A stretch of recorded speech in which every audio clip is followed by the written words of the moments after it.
a lot of time working with employers and thinking about how we engage employers. And several of the things that we've learned over the years is that there's several themes that emerge in the employment world. First of all, employers believe that people with disabilities can't work. And that's universal, that's across the board. And we know through years of research and years of programs such as supported employment and customized employment that really dispels that myth that people with disabilities can't work. Supported employment was one of the earlier models that we've used to help people with disabilities obtain competitive integrated employment. And what we started to see with supported employment is it was working for a subset of individuals with the disabilities, but oftentimes people with more significant disabilities weren't obtaining jobs. And so that's why we have customized employment, and I think that's what the Gateway School is trying to implement, is this idea of customized employment to help support people with more significant disabilities obtain jobs. And we know one of the predictors of maintaining a job for a person with a disability is finding the match and finding an appropriate match. So we match the skills and interests of an individual with a disability to the job. And oftentimes, what happens in the employment world or when we're supporting people with disabilities, we forget about the match. We just want to get a job, and then we start to place people in jobs based off stereotype. So in the United States, we talk about the F jobs for people with disabilities, and these F jobs are what we call fast food, flowers, and filth, meaning we tend to put people in jobs that we think they can do, or those are the only jobs that we can do. And we know through customized employment and supported employment that there's a range of work that people with disabilities can do. Another thing that we kind of see with misconceptions about hiring of people with disabilities is that people with disabilities, and especially people with intellectual developmental disabilities, more significant disabilities, are a liability to the workforce. And we know once again through research over the years that that's just not true.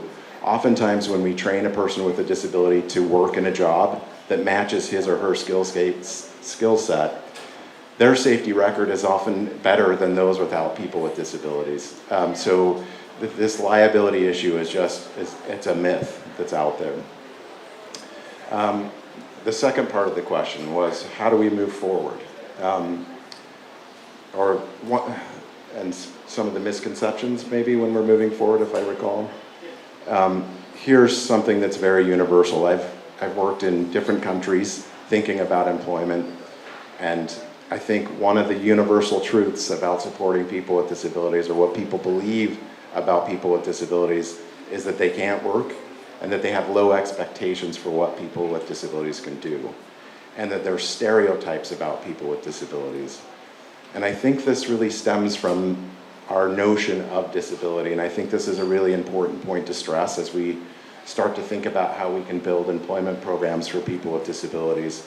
And this notion kind of comes from this idea, when we think about disability, we always think it's an us-them paradigm, right? We think, oh, we don't have a disability, and then there are people with disabilities, and we're separate. What we know is that disability is a part of the human condition. It's something that everybody in this room will have at some point. And so I think if we can work off this idea that, some people will have disability at birth, some people will have disability later on in life, some people will have a disability when they're aging and older, or I could leave this room tonight and get in a car. I've experienced Mumbai traffic now.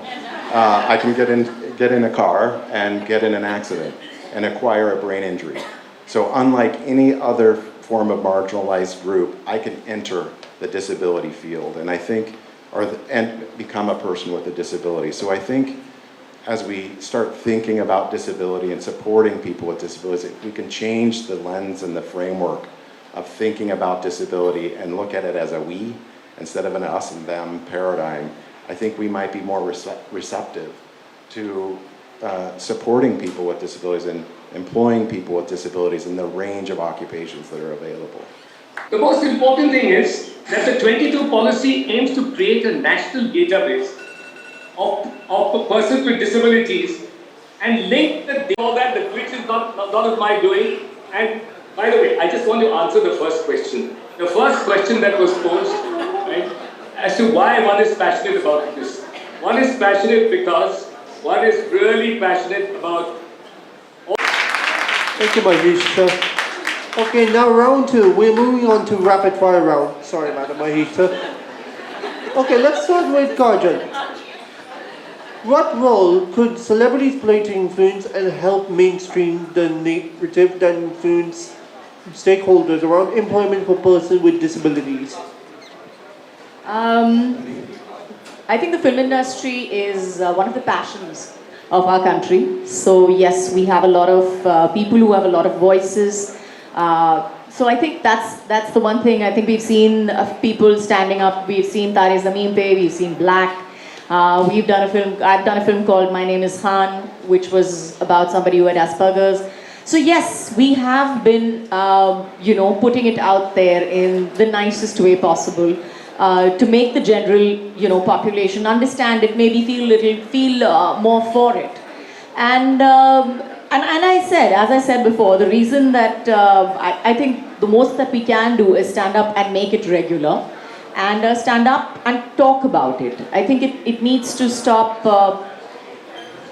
disability needs to stop being a word that we don't use, or people that we hide away, or members of the family that, don't come out in the parties. So I think that's one of the things that maybe the film industry as a voice can speak up for. Thank you, Kajol. Okay.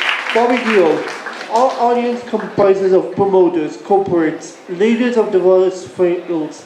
What's your message to all of them to move the needle on employment for people with disabilities? I guess I wish they understand it's not just about employment. I think they should contribute towards institutes which encourage and educate these kids so they understand what they're capable of, and then moving towards employment. And that is a foundation, because if you do not have a foundation, how do you give employment? Then there will always be a thing where, oh no, this is us, they're them, and it's always going to be that way. So first, these corporates and all these people who have the facilities, who contribute towards charity, should use that towards creating institutes to educate kids with disability and special needs, so their skill sets could be understood, and then they can move forward in life. I mean, it's the same, like how Kajol was saying, that we need to teach and learn so much, we taught so much, and we don't understand anything. And so imagine children with disabilities, they need to